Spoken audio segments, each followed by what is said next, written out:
দুঃখজনক হলেও সত্য, আমরা মুসলমানেরা মনে করে নিয়েছি, ছাত্র ভাইদের দৃষ্টি আকর্ষণ করছি, আমার আলোচনার সকল পয়েন্ট যদি ভুলে যান, এই শেষের পয়েন্টটা আর শুরুতে যে শয়তানের আলোচনা করেছিলাম এই দুটো পয়েন্ট ভুলবেন না।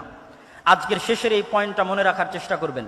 আমাদের মধ্যে অনেকেই মনে করে আমি বাংলাদেশে ইসলাম কায়েম করে ফেলবো। কিভাবে ইসলাম কায়েম করবেন? সবাই যদি নামাজি হয়ে যায় ইসলাম কায়েম হয়ে গেল, সবাই যদি পর্দা করে ইসলাম কায়েম হয়ে গেল। জি না, ইসলামের সবচেয়ে বেসিক এলিমেন্ট, সবচেয়ে মূল ভিত্তি হচ্ছে সত্যবাদিতা, ন্যায়পরায়ণতা। বাইতুল মুকাররমের মধ্যে নামাজি মানুষ মারামারি করতেছে, বাইতুল মুকাররমের মধ্যে যার দাড়ি আছে, টুপি আছে, পাঞ্জাবি আছে, সে মারামারি করতেছে। তার মানে কি? তার মানে সে ইসলামের বেসিক এলিমেন্ট সম্পর্কে জানে না। সে মনে করেছে ইসলাম মানে সালাত, সে মনে করেছে ইসলাম মানে হজ, সে মনে করেছে ইসলাম মানে পর্দা। কিন্তু ইসলাম মানে আগে ন্যায়পরায়ণতা, আগে সত্যবাদিতা। মুহাম্মদ সাল্লাল্লাহু আলাইহি ওয়াসাল্লাম সালাত শিখেছে 40 বছর পরে, সূরা ফাতিহা শিখেছে 40 বছর পরে, আর উনি জন্মগত সত্যবাদী এবং ন্যায়পরায়ণ। তথা 40 বছর যাবৎ যেই গুণ তিনি জন্মগত বহন করেছেন নবী হওয়ার আগেও, সেটি হচ্ছে তিনি সত্য বলতেন, কোনোদিন মিথ্যা বলেননি। 2, তিনি সৎ এবং ন্যায়পরায়ণ, কোনোদিন মানুষের প্রতি অন্যায় করেননি। পৃথিবীতে আল্লাহ যত নবী রাসূল পাঠিয়েছেন, প্রত্যেক নবী রাসূলকে নবী হওয়ার আগে এই দুটি মৌলিক গুণাবলীর অধিকারী হতে হয়েছে। এক, সত্য কথা বলতে হবে, ন্যায়পরায়ণ হতে হবে। কেন? এই গুণটা আল্লাহর। আল্লাহ সত্যবাদী, আল্লাহ ন্যায়পরায়ণ। আল্লাহ বলে দিয়েছেন, তিনি কিয়ামতের মাঠে বলিনি কোটার ভিত্তিতে বিচার হবে না, আর কোনো কিছুর ভিত্তিতে বিচার হবে না, উনি ন্যায়পরায়ণ।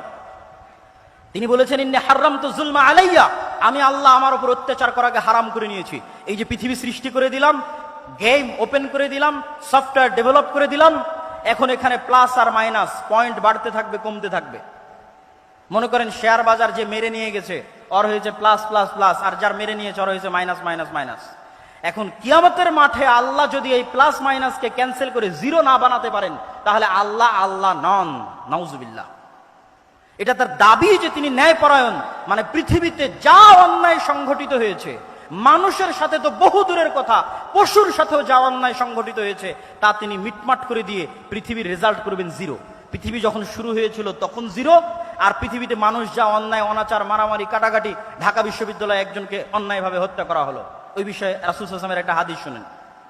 রাসূল সাল্লাল্লাহু আলাইহি ওয়াসাল্লাম বলছেন, লাউ ইজতামা আল ইনসু ওয়াল জিন, সারা পৃথিবীর সব মানুষ আর সারা পৃথিবীর সব জিন মিলে যদি একজন নিরপরাধ মানুষকে হত্যা করে, তাহলে আল্লাহ সুবহানাহু ওয়া তাআলা সারা পৃথিবীর সব মানুষ আর সব জিনকে জাহান্নামে নিক্ষেপ করতে 2 বারও ভাববেন না, চুল পরিমাণও চিন্তা করবেন না। এটাই তার ন্যায়পরায়ণতার মাপকাঠি, তিনি ন্যায়পরায়ণ।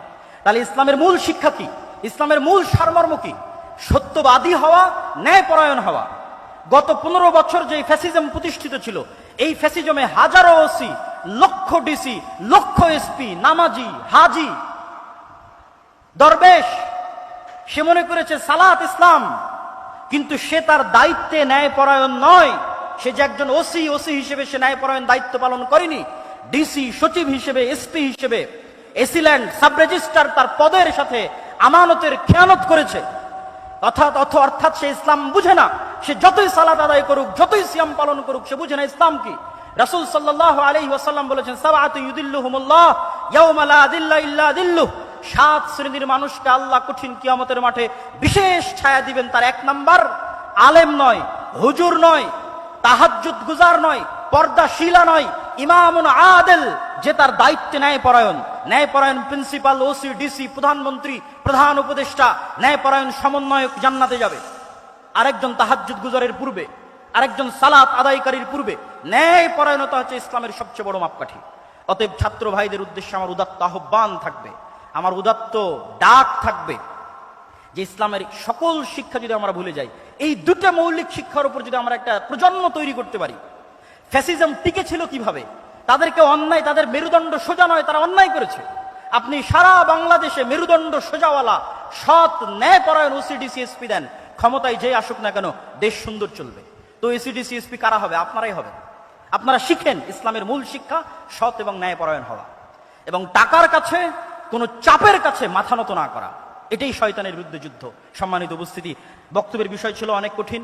আমি হয়তো পুরো বিষয়টার উপর আপনাদেরকে ইসলামের পুরো সারমর্ম বা সামারি হয়তো আপনাদের সামনে পরিপূর্ণরূপে তুলে ধরতে পারলাম না, তারপরে যতটুকু চেষ্টা করেছি তুলে ধরার চেষ্টা করেছি। আল্লাহ সুবহানাহু ওয়া তাআলা আমাদের সকলকে আল্লাহ সুবহানাহু ওয়া তাআলার এই একমাত্র মনোনীত দিনের উপর টিকে থাকার এবং এই দিনের উপর মৃত্যুবরণ করার এবং যেটা প্রকৃত সফলতার মানদণ্ড সেই জান্নাতে প্রবেশ করার তৌফিক দান করুক। আল্লাহুম্মা আমিন। ওয়া আখিরু দাওয়ানা আনিল হামদুলিল্লাহি রাব্বিল আলামিন। আসসালামু আলাইকুম ওয়া রাহমাতুল্লাহি ওয়া বারাকাতুহু।